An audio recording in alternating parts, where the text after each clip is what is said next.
नमस्कार मित्रों और बहुत सुप्रभात। आप सभी का बहुत स्वागत है हमारे इस खास कार्यक्रम नमस्कार एमपी में।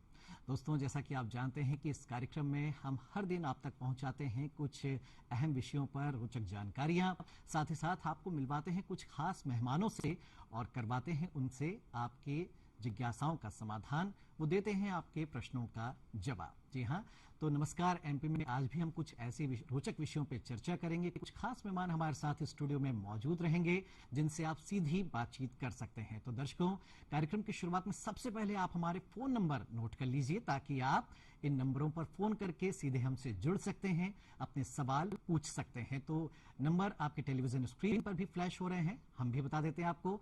हमारे फोन नंबर है, भोपाल का एसटीडी कोड है 0755 और हमारा नंबर है 2660049। और दर्शकों, आपकी सुविधा के लिए हमने एक टोल फ्री नंबर भी रखा है, इस पर भी आप हमें कॉल कर सकते हैं बिल्कुल निःशुल्क। 9 बजे तक आप हमें फोन कर सकते हैं और हमारा ये टोल फ्री नंबर है 1800233040। तो दर्शकों, हमें आपके फोन कॉल का इंतजार रहेगा। लेकिन चलिए कार्यक्रम की शुरुआत में जैसा कि हम करते हैं भाई, जैसे दिन की शुरुआत हम शुभ मुहूर्त के साथ और जब अच्छे काम करने आते हैं तो शुभ मुहूर्त देखते हैं, वैसे हम दिन की शुरुआत में सबसे पहले देखते हैं कि आज की तिथि क्या है। जी, हम बताते हैं आपको आज का पंचांग। तो आज तिथि है विक्रम संवत 2081, वैशाख माह शुक्ल पक्ष की द्वादशी यानी 12 तिथि है आज, और तारीख है 20 मई 2024, वार है सोमवार। और चलिए दर्शकों, इतिहास के पन्नों को जरा पलटते हैं कि आज की ये तारीख क्यों महत्वपूर्ण है, इतिहास में आज की दिन कौन सी बड़ी घटनाएं हुई थी। जी हाँ, वैसे दर्शकों, हर दिन जो होता है वो अपने अंदर कुछ ना कुछ इतिहास समेटे रहता है। तो आज की ये तारीख कितनी अहम, जरा हम आपको दिखाते हैं इतिहास के पन्नों में। और आज के दिन अगर हम बात करें 1498 में समुद्री मार्ग की खोज के बाद वास्को द गामा कालीकट पहुंचा था। 1609 में विलियम शेक्सपियर की कविताओं के पहले संग्रह का लंदन में प्रकाशन हुआ। 1873 में सैन फ्रांसिस्को के बिजनेसमैन लेवी स्ट्रॉस और दर्जी जैकब डेविस को दुनिया की पहली जींस बनाने का पेटेंट मिला था। और 1902 में क्यूबा को अमेरिका से आज ही के दिन आजादी मिली थी। दर्शकों, कुछ और रोचक बातें हम आपको बताएं। 1927 में आज ही के दिन सऊदी अरब को ब्रिटेन से आजादी मिली थी और 1926 में रेलवे श्रम अधिनियम पारित किया गया था। 1990 में हबल स्पेस टेलीस्कोप ने पहली बार अंतरिक्ष की तस्वीरें धरती पर भेजी थीं। और 2011 में झारखंड की पर्वतारोही प्रेमलता अग्रवाल दुनिया के सबसे ऊंचे पर्वत शिखर माउंट एवरेस्ट पर चढ़ने वाली सबसे उम्रदराज भारतीय महिला बनी थी। और चलिए दर्शकों, अब हम आपको बताते हैं कि आज के दिन किन महान विभूतियों का जन्म हुआ था। जी हाँ दर्शकों, तो अगर हम बात करें आज के दिन सन 1900 में हिंदी जगत की प्रसिद्ध कवि पद्म भूषण सुमित्रानंदन पंत का जन्म हुआ था। और 1918 में भारत पाक युद्ध में अहम भूमिका निभाने वाले भारतीय सेना के वीर सैनिक पीरू सिंह का भी जन्म हुआ था। दर्शकों, आज दो बहुत अहम अंतर्राष्ट्रीय दिवस हैं। जी हाँ, 20 मई को अंतर्राष्ट्रीय विश्व मधुमक्खी दिवस मनाया जाता है। तो आज हम इस विषय पर भी चर्चा करेंगे, लेकिन उसके साथ साथ विश्व माप विज्ञान दिवस भी आज ही के दिन मनाया जाता है। तो चलिए दर्शकों, ये हमने आपको बताई आज की तिथि और आज का इतिहास क्या है, आज कौन से अहम अंतर्राष्ट्रीय दिवस है। दर्शकों, अब हम बात करते हैं सुविचार की। जी दर्शकों, देखिए, एक विचार जो होता है वो पूरी जिंदगी बदल सकता है, आपके जीवन को एक नई दिशा दे सकता है। तो आज का हमारा विचार है, जो मनुष्य बिना किसी स्वार्थ के दूसरों के लिए कार्य करता है वह वास्तव में स्वयं का भला करता है। और ये विचार है रामकृष्ण परमहंस जी का। वाकई कितनी अच्छी बात उन्होंने कही कि जो दूसरों का भला करते हैं, जो दूसरों के बारे में सोचते हैं, यकीनन वो अच्छाई भी उन तक लौट कर आती है। तो दर्शकों, चलिए, ये हमारा सेगमेंट हुआ, हमने आपको बताई आज की तिथि, इतिहास और आज का सुविचार। अब हम आपको बताते हैं आज हम किन विषयों पर चर्चा करने वाले हैं। तो दर्शकों, आज हम बहुत रोचक दो विषय लेकर के आए हैं। एक तो ये कि भूकंप रोधी भवन निर्माण आज क्यों जरूरी है और ये कैसे आप बना सकते हैं। और दूसरा हमारा विषय है, हम करेंगे बुंदेली साहित्य पर चर्चा। लेकिन दर्शकों, इसके पहले हम आपको एक बहुत अहम जानकारी देना चाहेंगे। जैसा कि आप जानते हैं कि गर्मी का ये मौसम है, मई का महीना चल रहा है और पूरे देश में इस वक्त हीट वेव चल रही है, यानी गर्मी और लू का प्रकोप सिर चढ़कर बोल रहा है, गर्मी पूरे चरम पर है। ऐसे में दोस्तों, आपको अपने परिवारजनों का, खास तौर पर बुजुर्गों और बच्चों का विशेष ध्यान रखना है। देखिए दोस्तों, मध्य प्रदेश के अगर हम शहरों की बात करें तो कई शहरों में 45 डिग्री के पार पारा पहुंच चुका है और कह सकते हैं कि सुबह बहुत जल्द तेज गर्म लू के थपेड़े हमें सहने पड़ते हैं, महसूस होते हैं। तो ऐसे में दर्शकों, आप अपना विशेष ख्याल रखें। दोपहर के समय बच्चों और बुजुर्गों को बिल्कुल घर से बाहर ना निकलने दें और अगर किसी को जाना ही पड़े तो अच्छा ठंडा पानी पीजिए, आप लिक्विड डाइट लीजिए, फलों का रस लीजिए और साथ ही साथ जब भी घर से बाहर निकलें तो सिर पर कपड़ा जरूर रखें, फुल आस्तीन के कपड़े पहन करके जाएं और अगर आप घर में हैं तो आप पंखे कूलर की हवा में रहें, यानी गर्मी से आप जितना बचाव कर सकते हैं दर्शकों, उतना बहुत ज्यादा जरूरी है। चलिए, तो अब हम परिचय कराते हैं अपने आज के खास मेहमानों का। आज हम दो विषयों पर, जैसा हमने आपको बताया कि अभी चर्चा करेंगे, तो भूकंप रोधी भवन निर्माण कैसे करें, इस पर बातचीत के लिए आज हमारे साथ स्टूडियो में मौजूद हैं इंजीनियर आशीष पटेरिया जी। आशीष जी, आपका बहुत स्वागत है। नमस्कार एमपी में। और दर्शकों, बुंदेली साहित्य पर चर्चा के लिए हमारे साथ बुंदेलखंड से ही वरिष्ठ साहित्यकार मुन्नालाल मिश्रा जी भी आज स्टूडियो में मौजूद हैं। मिश्रा जी, बहुत स्वागत है आपका। नमस्कार एमपी में। तो चलिए हम बातचीत की शुरुआत करते हैं आशीष जी से और उनसे हम समझते हैं कि ये भूकंप रोधी भवन निर्माण कैसे होता है। आशीष जी, सबसे पहले यही जानना चाहेंगे कि भाई एक सामान्य भवन और भूकंप रोधी भवन, इनमें अंतर क्या होता है? जी जी जी, नमस्कार। सबसे पहले वो सभी दर्शकों को हमारी तरफ से सुप्रभात। जो आपने भूकंप रोधी भवन निर्माण की जो चर्चा की है, भूकंप रोधी भवन निर्माण में कुछ तकनीकी पहलुओं पर विशेष ध्यान दिया जाता है। जैसे कि मूलतः दो प्रकार के फाउंडेशन होते हैं, एक डीप फाउंडेशन, शैलो फाउंडेशन। अच्छा। आज की तकनीकी में हम जो डीप फाउंडेशन का उपयोग कर रहे हैं और प्रायः सभी देश ऑल ओवर वर्ल्ड में इसका उपयोग किया जा रहा है। भूकंप आज विगत, आप देख रहे होंगे रिसेंटली 2-3 वर्षों में अरब सागर केंद्र से बनते हुए कश्मीर में, न्यू दिल्ली में, जी जी, और अपने उत्तर प्रदेश, राजस्थान, अपना मध्य प्रदेश में भी ग्वालियर जैसी जगह पर अर्थक्वेक आया हुआ है, भूकंप आया है। तो इसके बचाव के लिए एक तकनीक, सिविल इंजीनियरिंग में एक तकनीक होती है जिसको अपन उसको फॉलो कराते हैं मिस्त्रियों के द्वारा और उनको ट्रेंड किया जाता है तकनीकी चरणों में, उनको समझाकर विभिन्न चरणों में। तो इसमें सबसे पहले तो मैं आपको बताऊंगा भूकंप रोधी भवन और भूकंप रोधी जो भवन नहीं बनते उसमें क्या डिफरेंस होता है। एक्चुअली भूकंप रोधी भवन जो होता है वो एक मोनोलिथिक स्ट्रक्चर के द्वारा बनाया जाता है। इसमें सबसे पहले हम फाउंडेशन देते हैं। फाउंडेशन में सबसे पहले उसकी जो फाउंडेशन की माप होता, दंड होता है, वो 3 फुट बाई 3 फुट की गहराई होना चाहिए। 3 फुट चौड़ा, 3 फुट गहरा होना चाहिए। और इसमें अपन बेस कंक्रीट डालते हैं 1-3-6 का, जिसको अपन M10 बोलते हैं। 1-3-6 का मसाले से उसका बेस कंक्रीट डालने के बाद उसका फुटिंग बनाते हैं। फुटिंग फ्रेम तैयार किया जाता है 2 वे स्लैब में, डबल उसमें। और जो कॉलम में जो लोहा का उपयोग किया जाता है 12 mm मिनिमम डाया का उपयोग किया जाता है। इसमें अपन जो रेशियो लेते हैं कॉलम में वो लेते हैं M20, जिसका रेशियो होता है 1:1.5:3। ठीक है ना। 1 भाग सीमेंट, 1.5 भाग बालू और 3 भाग गिट्टी। 20 mm बैलास्ट के साथ उसको मिक्स करके उसको डाला जाता है और इसको अपन 30 सेंटीमीटर की उसमें गहराई डेप्थ में लेके उसके बाद अपन उसको सरिया से लेग बना के अपन 6 सरिया ले जाते हैं 12 mm डाया के। उसके बाद अपन इसको ऊपर ले जाते हैं अप टू जो टॉप लेवल होता है 11 फीट का, वहां तक सरिया को ले जाते हैं। उसके बाद उसकी ढलाई करते हैं अपन लोग। तो जब ग्राउंड लेवल पर जाता है, ग्राउंड लेवल पर तो अपन लेते हैं कि उसकी जो प्लेंथ भी बननी है वो 60 सेंटीमीटर बनाई जाती है, जिसको अपन 2 फीट बोलते हैं। तो उसको बनाने के बाद उसमें प्लेंथ बीम डाली जाती है जो कि 9 इंची बाई 9 इंची, it mean 22.5 centimetre by 22 centimetre की बीम डाली जाती है। उसके बाद उसमें डीपीसी करके उसको ऊपर उठा दिया जाता है स्ट्रक्चर को, और स्ट्रक्चर के बाद उसको लिंटर लेवल पे ले जाएंगे। उस लिंटर लेवल पे भी एक बीम डाली जाएगी मोनोलिथिक स्ट्रक्चर के साथ, जो सरिया आपस में कनेक्ट रहेगी, हुक बनाया जाता है 9D का। उसके बाद उसको स्लैब तक ले जाते हैं, उसकी ढलाई की जाती है। तो ये जो विभिन्न चरण आपको बता रहे हैं, ये तकनीकी बिंदु का उपयोग करते हुए भूकंप रोधी भवन का निर्माण कराया जाता है। बताइए एक चीज कि क्या हर तरह की मिट्टी पर भूकंप रोधी भवन बनाए जा सकते हैं? जी जी, बिल्कुल बनाए जा सकते हैं। इसमें होता क्या है, जी जी जी बोलिए। इसमें होता क्या है कि सॉइल टेस्ट कराए जाते हैं। ब्लैक कॉटन सॉइल है तो वहाँ पे फाउंडेशन, डिफरेंट फाउंडेशन कई प्रकार के होते हैं।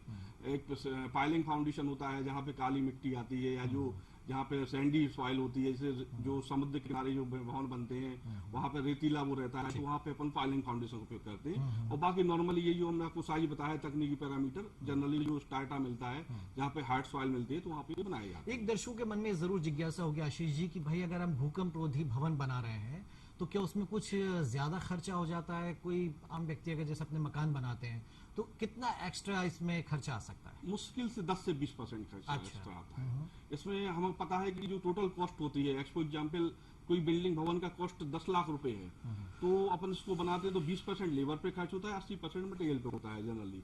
और ये सभी तकनीकी पैरामीटर अपन उसको लेके ठीक है, कर सकते हैं। चलिए तो हम दर्शकों और चर्चा करेंगे आशीष जी से, लेकिन अब हम अपने दूसरे मेहमान से बातचीत करते हैं। और हमारे साथ वरिष्ठ साहित्यकार, जैसा मैंने बताया, मुन्नालाल मिश्रा जी हैं। आप टीकमगढ़ के ही रहने वाले हैं। मिश्रा जी, एक तो बहुत स्वागत है, लेकिन आज थोड़ा चुनावी माहौल भी है क्योंकि 5वें चरण के लिए आज वोटिंग भी हो रही है देश के कई राज्यों में, कई सीटों पर। तो शुरुआत अगर हम कहें कुछ चुनाव पर आप सुनाना चाहें तो यहीं से शुरुआत करते हैं। जी धन्यवाद। आज 49 सीटों पर चुनाव हो रहा है और मैं सभी दर्शकों से ये निवेदन करना चाहता हूं कि जिनके क्षेत्रों में आज चुनाव संचालित हो रहा है वह अपने घर से निकलें और वोट डालने के लिए तत्काल जाएं, लोकतंत्र के मंदिर में अवश्य जाएं और राष्ट्र के साथ अपनी भावनाओं को समेट करके अपना मतदान करें। लीजिए एक रचना चलो मतदान करें पर केंद्रित प्रस्तुत कर रहा हूँ। लोकतंत्र की आज विरासत करती है आह्वान कर, चलो करने मतदान, चलो करने मतदान, बढ़ाएं देश की शान, चलो करने मतदान। यह अधिकार मिला है हमको क्रांति के दीवानों से, यह अधिकार मिला है हमको क्रांति के दीवानों से। आजादी के लिए झूल गए फांसी पर हिंद के नारों से। और लोकतंत्र की आजादी का, लोकतंत्र की आजादी का करें सभी गुणगान। चलो करने मतदान, चलो करने मतदान। आओ सब मिल अलख जगाएं, 100% मतदान कराएं। आओ सब मिल अलख जगाएं, 100% मतदान कराएं। निर्भय और ईमान धर्म से मत देकर सरकार बनाएं और विश्व पटल पर देश हमारा पाता है सम्मान। चलो करने मतदान, चलो करने मतदान। तो बहुत अच्छे विचार मिश्रा जी के, और यहीं से हम चर्चा की शुरुआत करते हैं। मिश्रा जी, थोड़ा सा अगर हम पीछे जाएं तो आपके लेखन की शुरुआत कब, किस तरीके से हुई थी? जी, मैं जब 10th में पढ़ता था उस समय हमारे टीकमगढ़ में एक हमारे सर थे श्री बी के शर्मा साहब। अच्छा। बी के शर्मा के साहित्यिक जो आभा का मेरे ऊपर प्रभाव पड़ा, उन्होंने मुझे प्रेरित किया कि आप रचना लिखिएगा। तो मैंने अपनी रचना लिखना शुरू की। रचना धर्मता के लिए मैं प्रायः एकांत में बैठ करके कविताएं लिखता था। उस दौरान मेरी कुछ रचनाएं आकाशवाणी छतरपुर से प्रसारित हुई जी। और उन रचनाओं के प्रसारण से, अखबारों में मेरी रचनाओं के आने से हमारा एक उत्साह वर्धन हुआ, उत्साह बढ़ा। वो मैंने दिनों दिन अपने साहित्य क्षेत्र। तो बुंदेली साहित्य में लिखते हैं आप या हिंदी भाषा में भी? दोनों में, हिंदी में भी लिखते हैं, बुंदेली में भी लिखते हैं। बुंदेली साहित्य कितना अलग होता है अगर हम हिंदी भाषा, क्योंकि देखिए साहित्य तो हर भाषा में लिखा गया देश में जितनी भाषा है या बोलियां हैं, तो बुंदेली साहित्य की क्या विशेषताएं हैं? देखिएगा, बुंदेली साहित्य की समृद्धता सिर्फ बुंदेलखंड में ही नहीं पूरे विश्व में है। आप देख सकते हैं महाकवि गोस्वामी तुलसीदास जी, जिन्होंने रामायण लिख करके पूरे विश्व में रामायण का नाम, बुंदेलखंड का नाम यश कीर्ति के साथ बढ़ाया है। आज भी जो है पूरा विश्व जानता है कि महाकवि तुलसीदास जी जो हमारे बुंदेलखंड के जो चित्रकूट की धारा से थे। और वहीं दूसरी ओर आप जानते हैं महाकवि केशवदास जी जो ओडिशा के थे, जिन्होंने भी बहुत ही जो है उत्कृष्ट पुस्तकें लिख करके आज भी वह कालजयी पुस्तकें हैं, कॉलेजों में पढ़ाई जाती हैं। और पद्माकर जी हमारे सागर के थे, उन्होंने भी अब साहित्यिक क्षेत्र में आप जानते हैं आज वो कालजयी है। तो इस तरीके से बहुत से जो साहित्यकार बुंदेलखंड के हुए हैं, जो जिनका नाम आज साहित्य जगत में है, वो उनके नाम के साथ बुंदेलखंड का नाम प्रखर है। बिल्कुल। चलिए हम कुछ और रचना सुनेंगे मिश्रा जी से, लेकिन तब तक हम आशीष जी से एक दो सवाल और ले लेते हैं। आशीष जी, अगर किसी व्यक्ति को भूकंप रोधी निर्माण वाला भवन बनाना है, तो एक तो क्या ये छोटे प्लॉट पर अगर कोई भवन बना रहा है उसमें जरूरी है या जरूरी नहीं है, या कितनी बड़ी इमारतों पर ये बिल्कुल जरूरी हो जाता है? अगर कोई छोटा सा मकान बना रहा है छोटे से प्लॉट पे, तो क्या उसको भी ऐसे भवन बनवाना चाहिए? जी जी, ये चाहे छोटा मकान भवन निर्माण हो या मल्टी स्टोरी बिल्डिंग हो, जो 15 से 50 मंजिल तक का भी बिल्डिंग हो, अपन को ये टेक्निक उपयोग करना चाहिए। अच्छा। बेसिक फर्क ये आ जाता है कि अगर 50 मंजिल भवन निर्माण कराया जा रहा है तो उसकी फाउंडेशन का टेक्निकल डिजाइन अलग रहता है, और छोटा भवन निर्माण जो प्लॉट होता है उसका तकनीकी हम जो बता चुके हैं कि 3 फीट बाई 3 फीट का फाउंडेशन लेके हम तैयार करके उसमें पैरामीटर को मापदंडों को लेते हुए भवन निर्माण कराया जाए। लेकिन ये आवश्यकता बहुत है, क्योंकि 4.5 रिएक्टर स्केल के ऊपर से जब कंपन आती है, जैसे उदाहरण 6 या 7 रिएक्टर आती है, तो इसमें संभावना होती है कि कलेक्ट भवन निर्माण ढह जाने की संभावना रहती है, जिसमें जनमानस की हानि होना निश्चित है, जो कि अपन देख भी सकते हैं। नेपाल में भी काठमांडू में आए पशुपतिनाथ जी में हजारों लोगों का जनमानस की हानि हुई थी, तो फॉलो करना चाहिए। आशीष जी, अगर भूकंप रोधी भवन हम बना रहे हैं जी, तो भाई कारीगर उसमें लगते होंगे, राजमिस्त्री या जो भी रहते हैं, तो किस तरह के वर्कर्स इसमें होना चाहिए और उनको कहाँ से कैसे प्रशिक्षण मिलता है? जी, इसमें आपने बहुत अच्छी सर बात की।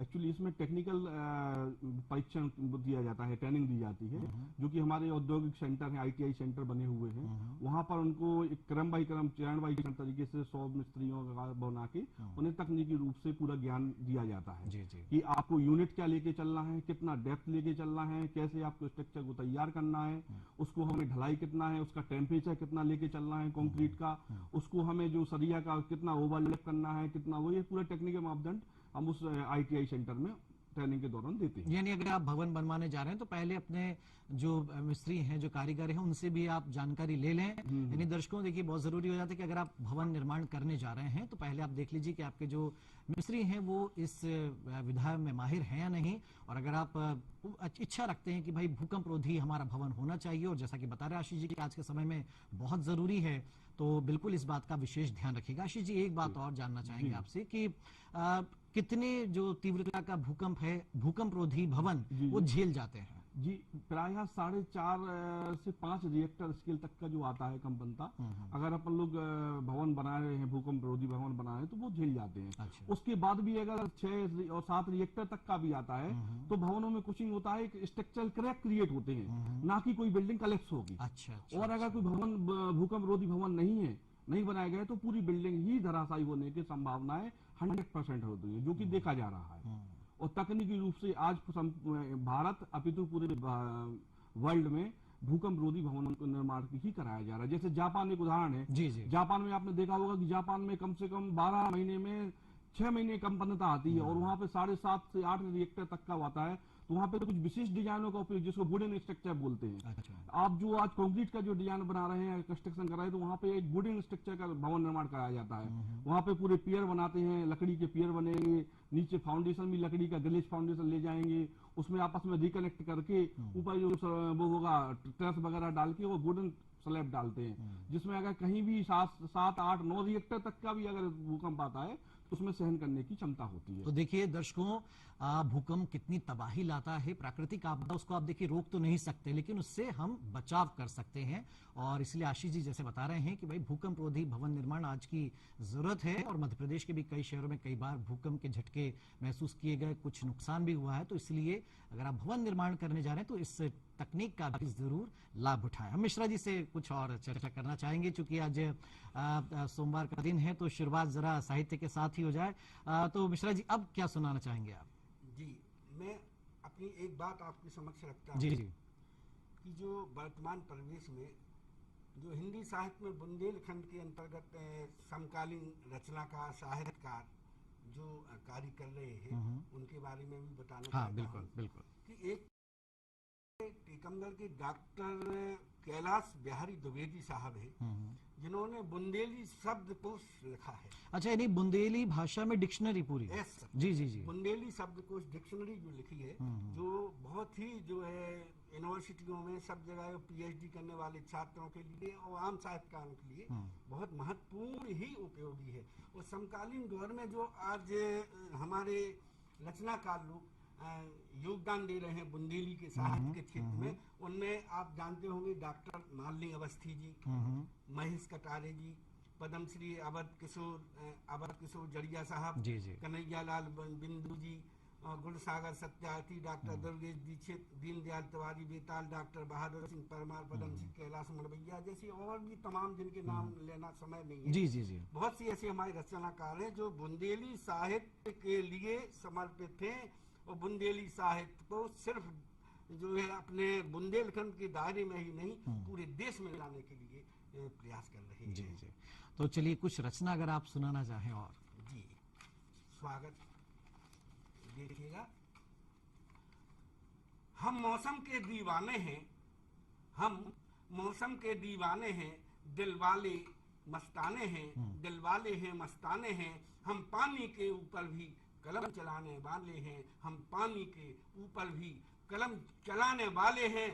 पाल रखा मैंने इन नैनों की कश्ती में, पाल रखा सागर मैंने इन नैनों की कश्ती में, सागर की लहरें जो आती हम उनको पीने वाले हैं, सागर की लहरें जो आती हम उनको पीने वाले हैं। और देखिएगा, दिलों पर राज करने की तमन्ना दिल में रखता हूँ, दिलों पर राज करने की तमन्ना दिल में रखता हूँ, सीधी बात दिल से आज यारो तुमसे कहता हूँ, चला इस राह में जीवन की राहों में मिला धोखा, बना कागज की अवनों का थपेड़े रोज सहता हूँ, बना कागज की अवनों का थपेड़े रोज सहता हूँ।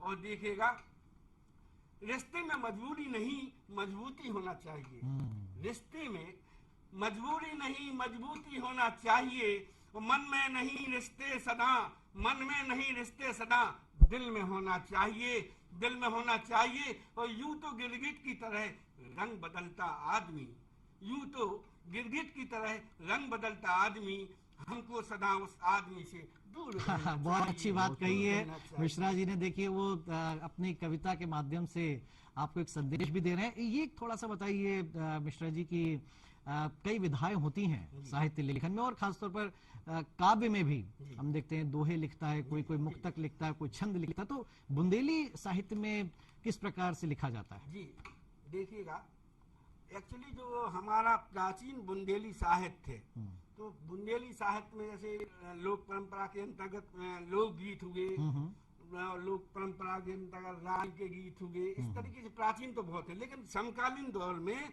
आज बुंदेली के साहित्यकार रचनाकार सिर्फ जो है पारंपरिक गीत से हट ही नहीं लिख रहे हैं, बल्कि हट करके जैसे बुंदेली में कहानियां लिख रहे हैं, बुंदेली में नाटक लिख रहे हैं, बुंदेली में कविताएं लिख रहे हैं, बुंदेली में गद्य पद वगैरह वगैरह सब सारी विधाएं आज बुंदेली में आ गई हैं।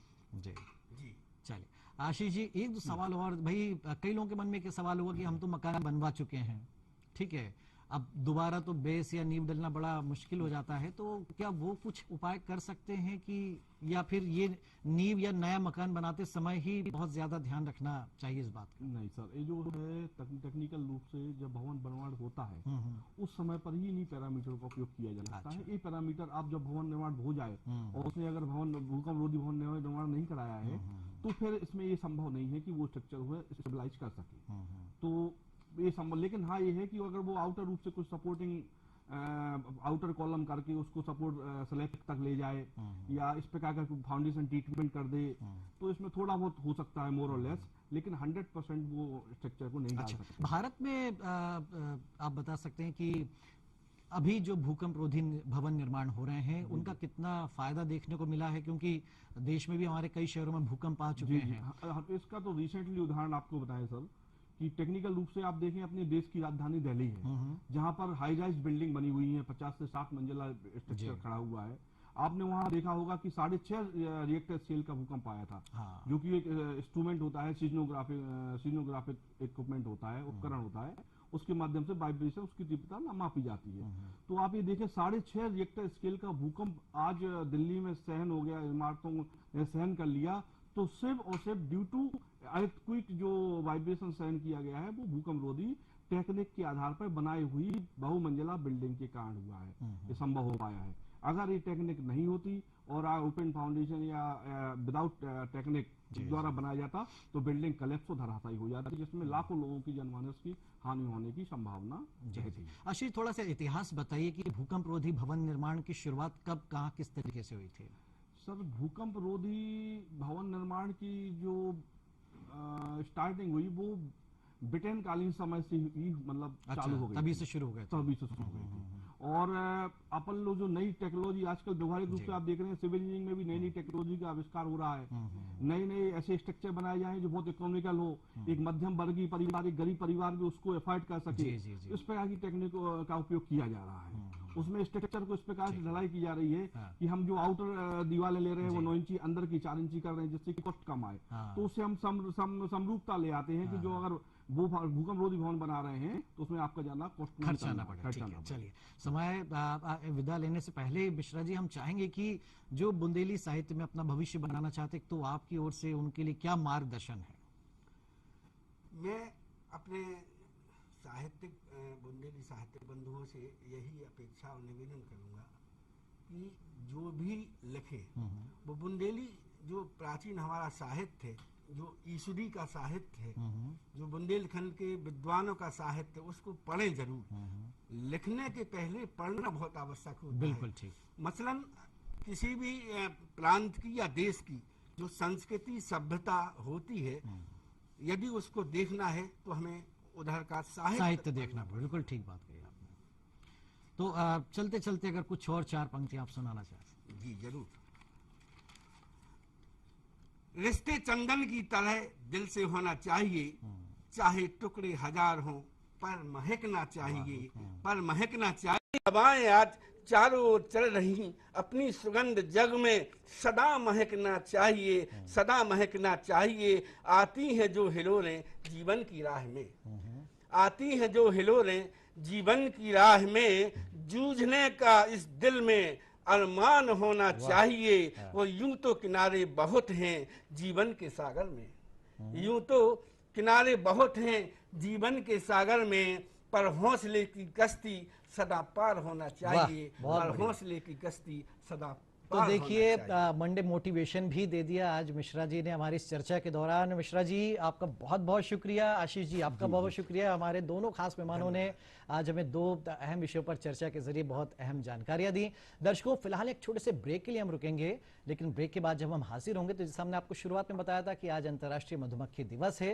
तो मधुमक्खी दिवस क्यों मनाया जाता है, मधुमक्खी पालन, जिसको हम कहते हैं कि शहद उत्पादन, वो कितना अहम है आज पर्यावरण के लिहाज से भी, और इसमें कैसे करियर बना सकते हैं, इन तमाम विषयों पर हम चर्चा करेंगे। छोटे से ब्रेक के बाद हाजिर हो रहे हैं। नमस्कार एमपी जारी रहेगा।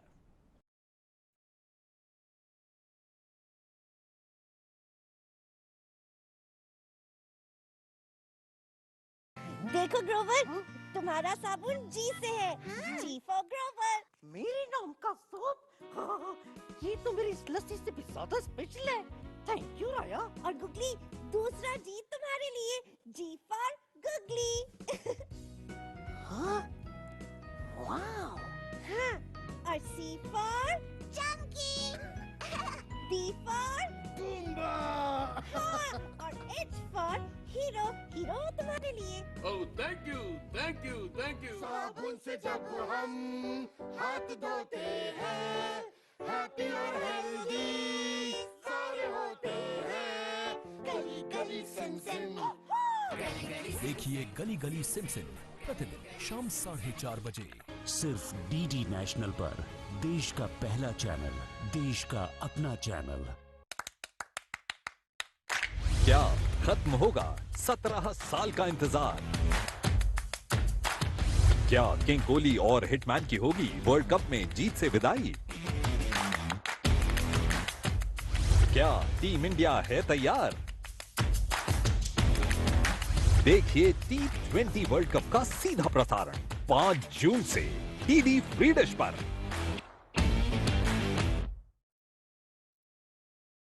जानकी प्रसाद साहब पूछ रहे हैं कि तुमने उनका टेंडर क्यों रिजेक्ट किया? सर, क्योंकि इनके टेंडर में बहुत सारी गलतियां हैं। मैं उसका पापा नहीं। 4 करोड़ का घपला किए। अब सच सच ये बता दो कि किसके कहने पे ये सब किया तुमने। अगर 24 घंटे के अंदर तुमने हमारा पैसा नहीं दिया ना, तो तुम्हारे लक्ष्मण जैसे भाई को उसकी देवी समान दीदी माँ की सारी करतूतें बता देंगी। देखिए जानकी सोमवार से गुरुवार रात 8:30 बजे, पुनः प्रसारण प्रातः 11:30 बजे, सिर्फ डीडी नेशनल पर। देश का पहला चैनल, देश का अपना चैनल। तो आज के कार्यक्रम में हमारे साथ मौजूद है राष्ट्रीय मुक्केबाज प्रशांत खटाना, जो हाल ही में खेलो इंडिया में रजत पदक अपने नाम किया है। हमारे साथ दूसरे राष्ट्रीय मुक्केबाज आयुष यादव मौजूद है, जो हाल ही में खेलो इंडिया में कांस्य पदक अपने नाम किए हैं। तो पापा को बोलते थे बॉक्सिंग में डाल दिया लड़के को, क्या करेगा ये, मतलब लग उगा जाएगी उसको। फिर कुछ नहीं, पापा से मतलब दादा दादी से शुरुआत में सपोर्ट नहीं मिला, फिर करता गया तो धीरे धीरे सपोर्ट मिलने लगा। फिर पापा ध्यान देते सब चीज में, मतलब मेरी डाइट वाइट सब पापा ही ध्यान रखते थे जब भी मैं घर पे रहता था। तो बैकअप हॉबीज क्या है आप दोनों की? मेरी बैकअप हॉबी है ट्रैवलिंग करना, स्केचिंग करना। स्केचिंग मेरे को काफ़ी अच्छी लगती है। जब मैं फ्री अकेला एक कमरे में होता हूँ तो मैं स्केचिंग गाने सुनते हुए स्केचिंग करता रहता हूँ। अच्छा, आपको स्केचिंग करना पसंद है। हाँ, और आयुष आपको? जी, मेरे को म्यूजिक सुनना और ट्रैवलिंग करना पसंद है। मैं ऐसे ही मतलब गाता रहता हूँ थोड़ा बहुत। अंधकार राहु के कारण नहीं है देवर्षि, अंधकार केसरी कुमार के कारण है। वो सूर्य देव के सामने आ गए हैं। सभी यही चाहते हैं पवन देव कि आपका पुत्र सूर्य मंडल से सुरक्षित निकलकर बाहर आए, किंतु सूर्य के ताप से कोई बच सका है भला? परिणाम तो अभी शेष है देवी पार्वती। अब नहीं देखना है परिणाम मुझे। केसरी कुमार के प्राणों से बढ़कर कुछ भी नहीं है। पुनः आप चिंतित क्यों हो रही देवी? उन्हीं के लिए तो यह सब हो रहा है। देखिए संकट मोचन हनुमान सोमवार से शुक्रवार शाम 7 बजे, सिर्फ डीडी नेशनल पर। आपका दर्शकों नमस्कार। एमपी में तो आज हम चर्चा कर रहे हैं एक अहम विषय पर, और जैसा कि हमने बताया था आपको कि आज अंतर्राष्ट्रीय मधुमक्खी दिवस भी है। तो ये दिवस क्यों मनाया जाता है और मधुमक्खी पालन से जुड़ी क्या अहम जानकारियां हैं, हम जानेंगे हमारे आज के एक और खास मेहमान से। उनका हम स्वागत करते हैं। हमारे साथ स्टूडियो में मौजूद हैं कृषि उद्यमी प्रवीण रघुवंशी जी। प्रवीण जी, आपका बहुत स्वागत है। नमस्कार एमपी में। तो प्रवीण जी, शुरुआत यहीं से, विश्व मधुमक्खी दिवस ये क्यों मनाया जाता है? सर, विश्व मधुमक्खी दिवस बेसिकली एक सफल बी कीपर थे जिनका नाम था एंटोन जानसा। अच्छा। उनके जन्म दिवस पर मनाया जाता है। तो 20 मई को उनका जन्म दिवस आता था। बट इसके साथ जितने भी प्रकृति में पॉलिनेटर्स हैं जो परागण करते हैं, उन सभी की हेल्प में, क्योंकि अगर परागण नहीं होगा तो प्रकृति का संतुलन डगमगा जाएगा। ठीक बात है। तो उनकी याद में मनाया जाता है। और ये पॉलिनेटर्स मतलब जो पराग कण एक फूल से या एक पौधे से दूसरे पौधे तक, इन्हीं को आप कह रहे हैं। तो इसमें कौन कौन शामिल है? सर, ये बताने से पहले एक छोटा सा परागण क्या होता है, बहुत सारे लोगों को नहीं पता होगा। तो जैसे एक जो पुष्प होता है, चाहे वो खेत की फसल का हो या किसी फ्रूट वृक्ष का हो, उसमें फूल के अंदर पराग कोश होते हैं और वर्तिकाग्र होता है। ठीक है। तो पराग कोश में पराग कण लगा हुआ रहता है और वो फूल में स्वयं ही वो वहां से ट्रांसफर नहीं हो सकता। तो विभिन्न प्रकार के जो कीट होते हैं, विभिन्न प्रकार की तितलियां होती है, ये उस पराग कण को एक फूल से दूसरे फूल तक लेके जाती है। ठीक है। जैसे मधुमक्खी एक, इसके अलावा हमारे घर में जो हाउस फ्लाई होती है, ये आम में पॉलिनेशन करती है। बम्बल बी, जो भौरे, काले काले जो भौरे होते हैं, वो टमाटर में बहुत अच्छे से पॉलिनेशन करते हैं। अच्छा। ऐसे विभिन्न प्रकार के, जैसे हमारा चमगादड़ है, ये भी बहुत अच्छा पॉलिनेटर है। अच्छा। ये नॉर्मल जो कीट होते हैं, ये 1 मिनट मतलब ज्यादा से ज्यादा 1 किलोमीटर 2 किलोमीटर तक करते हैं। जो हमारा चमगादड़ है, ये 25 किलोमीटर तक भी पॉलिनेशन कर सकता है। तो वो पॉलन को एक जगह से दूसरी जगह कर ले। यानी ऐसे ही पॉलिनेटर्स को समर्पित है आज का ये दिन, जो पर्यावरण बनाए रखने के लिए, बचाए रखने के लिए इतनी मेहनत करते हैं। प्रवीण जी, अब ये जानना चाहेंगे कि मधुमक्खी पालन में मधुमक्खी पालन अगर कोई शुरू करना चाहे तो कैसे कर सकता है? आप भी युवा उद्यमी हैं, तो आपने किस तरह से इसकी शुरुआत की थी?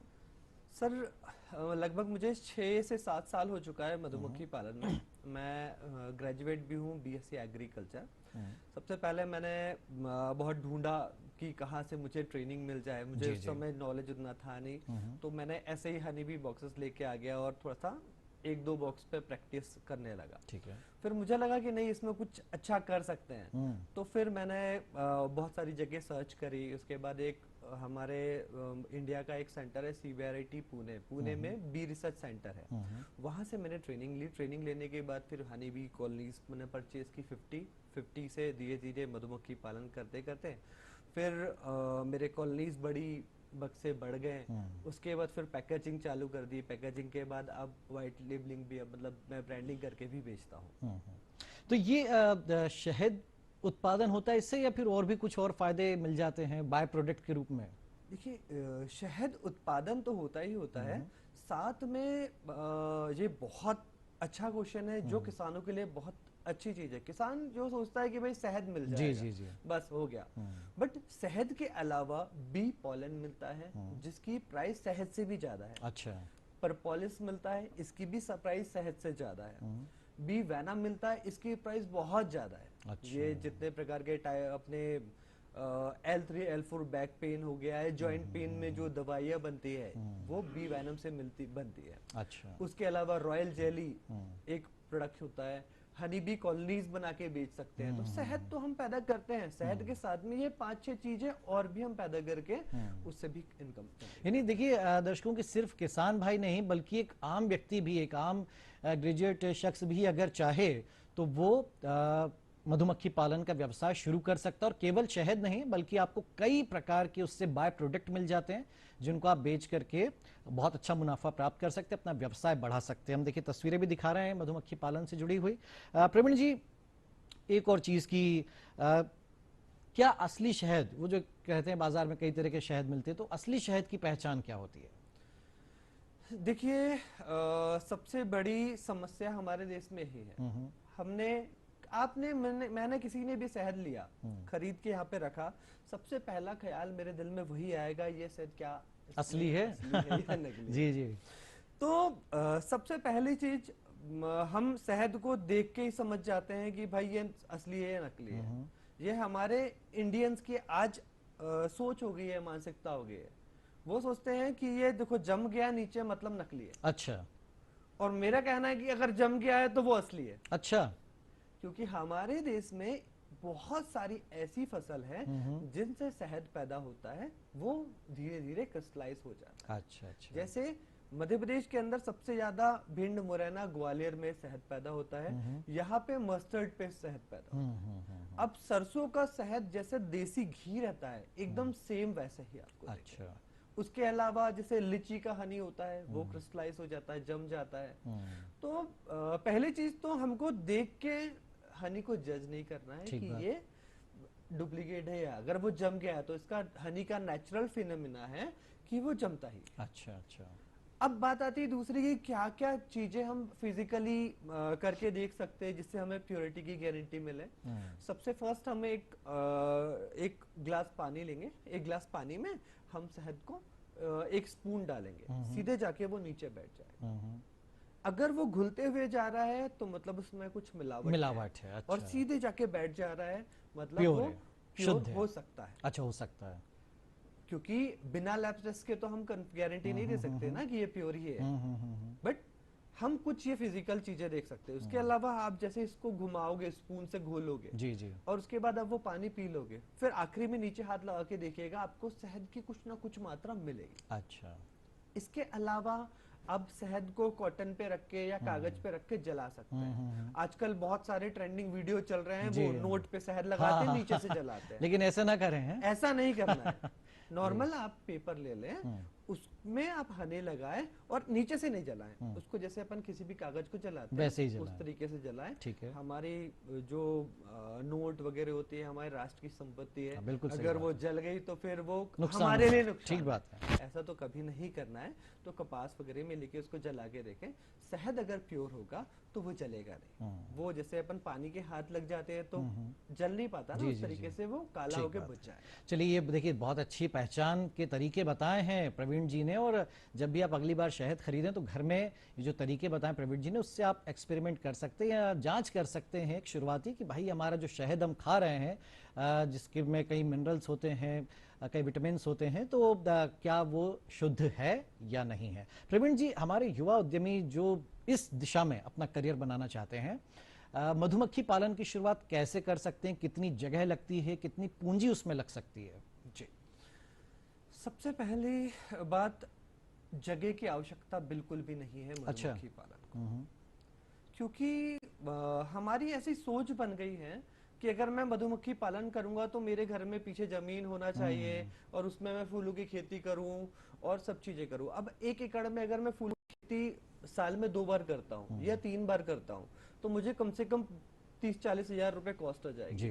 40 हजार रुपए साल की कॉस्ट, और प्रोडक्शन होगा तो बहुत कम क्वांटिटी में होगा तो उसको बेच भी नहीं पाऊंगा। जी जी। तो हम लोग क्या करते हैं, हम ऐसे एरिया सर्च करते हैं मध्य प्रदेश या हमारे अदर स्टेट्स में जहां पे नेचुरली लोग फूलों की खेती करते हैं। ठीक बात है। जैसे हमारे मध्य प्रदेश में मुरैना में सरसों लगता है। वहां से अगर आप गुना जाएंगे, गुना पे बमोरी जाएंगे, वहां पे धनिया का सीड प्रोडक्शन होता है। वहां से और आगे जाएंगे, शिवपुर जाएंगे, शिवपुर में अजवाइन का प्रोडक्शन होता है। उसके अलावा मुरैना और हमारा जो गुना है, यहाँ पे बाजरे का भी प्रोडक्शन होता है। तो इनमें पॉलन और नेक्टर मिल जाते हैं। अच्छा। तो सबसे पहली चीज, हमें जमीन की आवश्यकता नहीं है। दूसरी चीज, प्रशिक्षण बहुत अच्छा होना बहुत ज्यादा जरूरी जी। बहुत सारी गवर्नमेंट ऑर्गेनाइजेशन है हमारे देश में, जैसे हमारे मध्य प्रदेश में मुरैना कृषि विज्ञान केंद्र जो मधुमक्खी पालन पे काम करता है। बहुत सारे अलग अलग कंपनीज हैं, एनजीओज हैं, हम लोग भी ट्रेनिंग प्रोग्राम्स करवाते हैं। इसके अलावा अगर सेंट्रल लेवल पे जाए तो पीएयू जा सकते हैं, पंजाब एग्रीकल्चर यूनिवर्सिटी लुधियाना, और हमारा जो सेंटर बी रिसर्च इंस्टीट्यूट है। कितने समय का लगभग ये प्रशिक्षण रहता होगा? 7 से 15 दिन का बस प्रशिक्षण होता है। अच्छा, मैं समझा कि कोई 2-4 महीने का प्रशिक्षण लेना पड़ता है। जब आप पहले स्टेज में हैं, पहले आप जब हनी प्रोडक्शन पे कंसंट्रेट करेंगे तो उस समय आपको 5 से 15 दिन का प्रशिक्षण चाहिए। सफिशिएंट है ये। जब आप हनी बी प्रोडक्शन अच्छे से करना चालू हो गया, उसके बाद आप सेकंड फेज पे जाओगे, आप उसमें पॉलन प्रोडक्शन या दूसरी चीजें, तो उस समय हम बाद में और भी प्रशिक्षण ले सकते हैं। यानी स्टेज वाइज आपको प्रशिक्षण भी मिलता रहेगा। पहले आप अपने काम की शुरुआत कर सकते हैं 15 दिन के प्रशिक्षण से, और फिर आपको लगता है कि मुझे इसी सेक्टर में, इस फील्ड में आगे जाना है, तो आप और प्रशिक्षण लेते रहिए और विद्या सीखते रहिए और अपना व्यवसाय आगे बढ़ा सकते हैं। सावधानी क्या रखना चाहिए अगर कोई इस दिशा में आगे बढ़ रहा है तो? सबसे पहली सावधानी तो यही कि बिना ट्रेनिंग के मधुमक्खी पालन ना करें, क्योंकि जैसे हमारे पशु होते हैं, पशुओं के बारे में हमें नॉलेज है कि उन्हें हमें चारा देना है, उन्हें पानी देना है, पर हनी बीज के बारे में हमें नहीं पता होता। ठीक बात है कि उनको क्या चाहिए, किस सीजन में कैसे देख रेख करना है। तो ये जब हमें कुछ पता ही नहीं होगा तो वो बीज कुछ समय तक उसमें रहेगी, उसके बाद एक तो वो मर जाएगी या फिर वो कहीं उड़ के चले जाएगी, क्योंकि उसको फीड नहीं मिल रहा। क्योंकि प्रकृति में हर समय फूल अवेलेबल नहीं है। ठीक बात है। मधुमक्खियां शहद केवल इसीलिए बनाती है कि वो जब फूल है तब नेक्टर कलेक्ट करके शहद बना ले, बट गर्मियों में या ऐसे बारिश के सीजन में जब फूल नहीं होंगे उस समय वो खाना खाएगी। तो उस समय क्या क्या किया जाता है? हाँ, तो जब इसीलिए उन्हें प्रशिक्षण की बात की। अच्छा। अब जब हमने शहद निकाल लिया तो उसके बाद हम उनके लिए पॉलन पेस्ट्री या आर्टिफिशियल फीड बनाते हैं। ओके। जिसमें 1% शुगर, 1% पानी, एक तो ये होता है शुगर सिरप, इसे बॉईल करके हम उसको देते हैं 1:1 के रेशियो। ठीक है। इसके अलावा पॉलन पेस्ट्री बनती है, इसमें पॉलन, बी पॉलन जो होता है वो, बेसन का आटा, शुगर, हनी, वार्म वाटर, ये सब मिला के एक पेस्ट्री बना के आप बी बॉक्स के ऊपर में अंदर फ्रेम के पास रख देते हैं।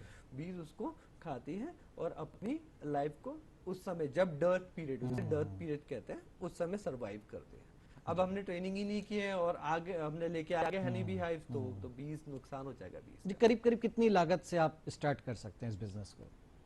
लागत से तो इंटरेस्ट और आपकी कितनी कैपेसिटी, पेइंग कैपेसिटी है उसके ऊपर डिपेंड करता है। जैसे मैंने 10 हनी बी बॉक्स से सबसे पहले एक टेस्टिंग मोड में चालू किया था, उसके बाद 50 पे गया, 50 के बाद अगर 50 पे हनी बी बॉक्स पे आप काम कर रहे हो स्टार्टिंग में अप्रोक्स 5 लाख से 6 लाख के बीच में आपको इन्वेस्टमेंट रहेगा, जिसमें हनी बी बॉक्सेस रहेंगे, कुछ 1-1.5 लाख रुपए आपके पास भी होना चाहिए उसको घुमाने के रूटीन में करने के लिए। ठीक बात है। और उससे चालू कर। शहद उत्पादन कितने समय में हो जाता है, मतलब कितने समय में शहद बन जाता है?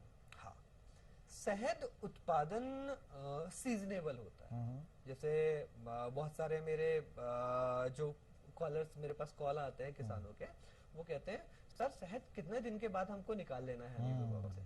तो दिन में कितने दिन में हनी बी शहद नहीं बनाती, सीजन पे बनाएगी। जैसे दिसंबर से जनवरी तक सरसों का फ्लावर होता है, तो उस समय वो 2 महीने में अप्रोक्स 10 से 12-13 किलो शहद बना लेगी। अच्छा। उसके बाद फिर धनिया का सीजन आता है, तो लगभग 15 जनवरी से 15 फरवरी तक धनिया का सीजन होता है, उस समय 5 से 7 किलो शहद धनिया के फ्लावर पे निकाल लेंगे। उसके बाद डर्ट पीरियड चालू हो जाएगा, या फिर हमें दूसरे स्टेट में या यूपी बॉर्डर में बाजरा पे जाना पड़ेगा। तो जब फूल होगा तभी शहद बनाएगी हनी बीज, अगर फूल नहीं होगा तो फिर अगर वो 6 महीने भी वहां पे रखी हुई है तो हनी नहीं बनाएगी, या बनाएगी भी तो थोड़ा सा उसके खुद के लिए हम बनाएगी। जी जी। तो देखिए बहुत अहम जानकारियां दे रहे हैं प्रवीण जी हमें इस कार्यक्रम में, और वाकई दिलचस्पी आपकी बढ़ रही होगी कि भाई मधुमक्खी पालन जो इतना बढ़िया एक तरीके से बिजनेस भी है और पर्यावरण बैलेंसिंग का भी काम कर रहा है, तो ये जरूर किसान भाइयों को विशेष तौर पर इसे अपनाना भी चाहिए।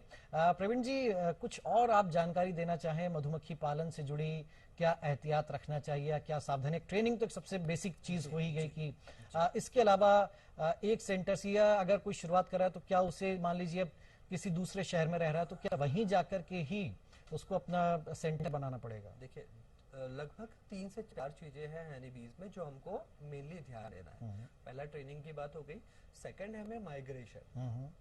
हनी बीज अगर आप पाल रहे हैं, मधुमक्खी पाल रहे हैं, तो अगर छोटे लेवल पे 1-2 बॉक्सेस पे कर रहे हैं तो आप घर पे रख के कर सकते हैं, बट अगर 50 प्लस से कर रहे हैं 50 या 50 प्लस से, तो आपको एक जगह से दूसरी जगह ले जाना पड़ेगा। अच्छा। क्यों? क्योंकि मेरा ये एक गांव है 100 एकड़ का, अब इसमें एक सीजन में एक ही क्रॉप होगी जी, अब सेकेंड सीजन में नहीं होगी कोई क्रॉप, तो हमको ऐसा एरिया सेलेक्ट करना है जहाँ पे फ्लोरा हो। तो हमको एक समय और दूसरे समय तीसरे समय हम लोग लगभग 5 माइग्रेशन करते हैं पैन इंडिया में। अच्छा। केवल मध्य प्रदेश में नहीं, हम हिमाचल तक जाते हैं। अच्छा। तो ये 5 माइग्रेशन में एक हनी बी कॉलोनी से अप्रोक्स 40 केजी हनी हम लोग प्रोड्यूस करते हैं। जी। और देखिए शहद की कीमत तो सभी जानते हैं कि कितना महंगा और अच्छी कीमत पर बाजार मिलता है, तो देखिए ये मधुमक्खी पालन आज के समय में एक अच्छा व्यवसाय है, और केवल शहद नहीं बल्कि उससे कई बाई प्रोडक्ट ऐसे मिलते हैं जिससे आपको और मुनाफा हो सकता है। तो प्रवीण जी बहुत शुक्रिया, आप हमारे साथ इस कार्यक्रम में शामिल हुए और आपने इतनी अहम जानकारी हमारे दर्शकों को दी। प्रवीण जी शुक्रिया। जी कुछ कहना चाहते? एक लास्ट चीज, आज विश्व मधुमक्खी दिवस के अवसर पर मेरे सभी किसान भाइयों से एक निवेदन है, आपके अगर खेत के आसपास यदि हनी बी कॉलोनीज कोई अगर लगी हो तो कृपया करके उसे जलाए ना, उसे छेड़े ना, क्योंकि वो आपकी फसल का उत्पादन बढ़ाएगी। अब कितना ही अच्छा खाद डाल लिया, कितनी अच्छी दवाई डाल ली, अगर फूल नहीं है तो अगर हनी बीज नहीं है तो उस फसल का उत्पादन गिर जाए। ये तो बहुत अहम बात आपने कही। देखिए ये पर्यावरण के दूत हैं जो एक तरीके से पर्यावरण बचाने का काम करते हैं। शुक्रिया आपका प्रवीण जी हमारे साथ इस कार्यक्रम में जुड़ने के लिए। तो दर्शकों देखा आपने आज नमस्कार एमपी में हमने कई विषयों पर चर्चा की, कई अहम जानकारियां हमने आप तक पहुंचाई, साहित्य और काव्य का भी आनंद लिया। तो आज के अंक में इतना ही मित्रों, कल हम फिर हाजिर होंगे नमस्कार एमपी में कुछ ऐसे मेहमानों के साथ में कुछ रोचक विषयों पर चर्चा करेंगे। तब तक के लिए दीजिए अनुमति, नमस्कार।